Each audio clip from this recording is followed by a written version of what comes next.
throughout my childhood, I was always longing for when I would grow up, when I would finally be all grown up, and I would have like the freedom to do a lot of things. And now that I have grown up and I have the freedom, I would never go back. I feel like a lot of people wish that they could stay a child forever.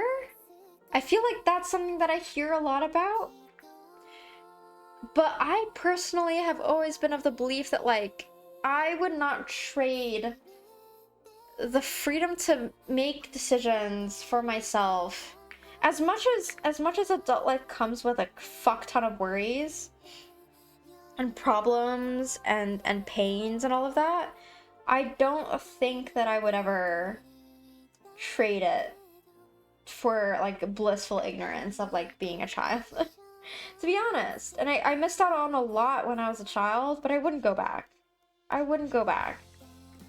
I'm like so delighted with the ability that I have now to just walk outside and go anywhere I want, basically. Almost anywhere I want.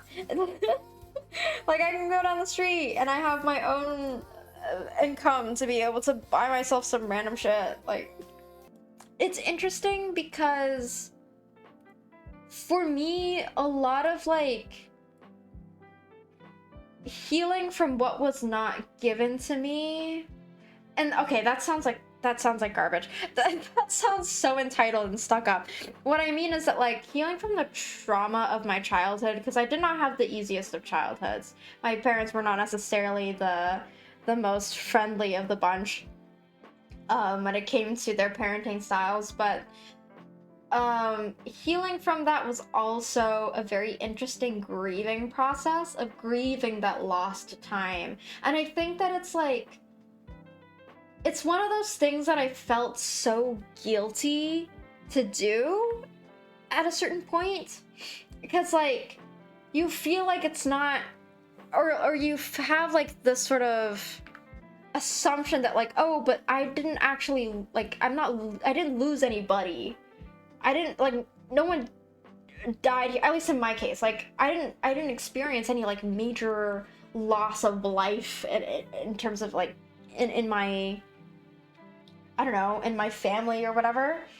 So like, I almost hate to classify it as grief, but it really is a type of grief, like losing time that you wish you had and not being able to, yeah, you grieve the loss of what your relationship could have or should have been. Exactly. Also, hi. Hi, Jimmy, and hi, Plague. Thank you for calling me shit once again. With a demonic mask and the emote. Hello, good evening. Yeah, it's like, and it's one of those things that also, it's not like a thing that you grieve once either.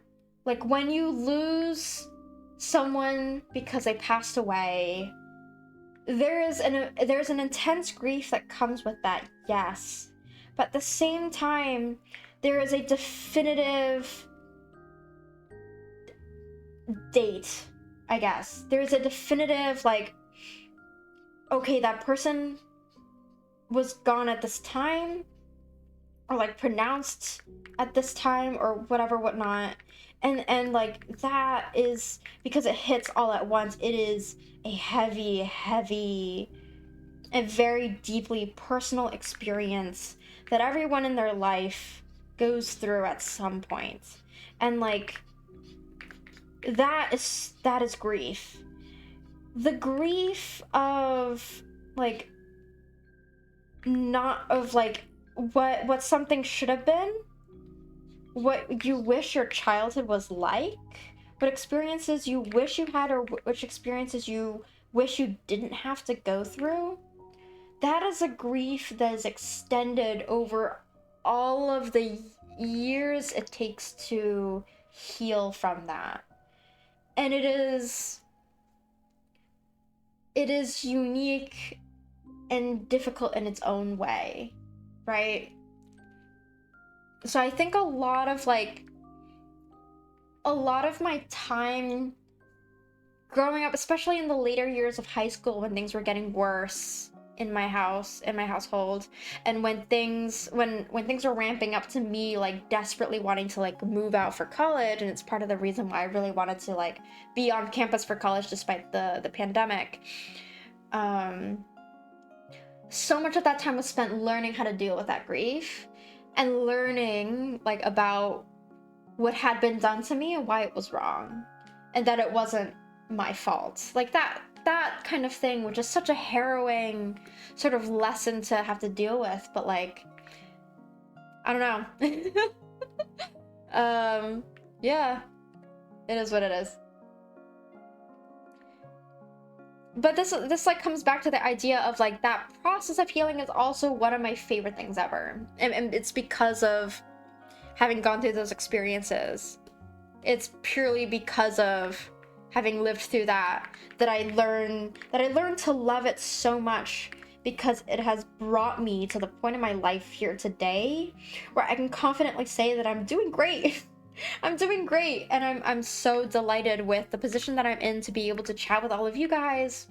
I'm so grateful for being able to have a cat, being able to have like my own apartment, which is a rarity I feel like in a lot of cases, and like, yeah, like being able to share my experiences with others and hope to create a refuge.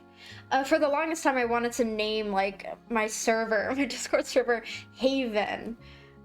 Because I wanted my community to be a place where people can feel safe, where it's not, and of course it's still a public space, so obviously like be careful, and trauma dumping is also its own problem, where some people just don't have the capacity to like handle that. But I also do want it to be a safe space for people who are vulnerable or are healing, or like like something along those lines, basically. Yeah. As someone who's grieved their entire childhood being not too great, you're explaining this very well. I'm so sorry you also had to go through a not too great childhood. I'm proud of you for getting to a point of reflection. Thank you. Thank you. Yeah, it's, and I fear that like a lot of people go through this experience, and it's so heartbreaking to me every time knowing that others have had to go through this as well, because it's something that I wish no one ever had to experience. It's like, it's something that no person, even like, I would never even wish it on my worst enemies type thing, right? But it happens regardless, and so what is our main takeaway? Yeah. So I sort of come from a place of immense gratitude in being able to enjoy the privileges that I have now. To have lights on in my apartment, be generally very comfortable, have the luxury of just like chilling out on weekends and like sleeping in, not having to work multiple jobs, although I guess technically streaming is like a second job, but it's a hobby more so for me. And yeah, like all of the things that I have now, like I would never give this up for the world, and I would also never, I would hope for the same for other people, because it's what people deserve.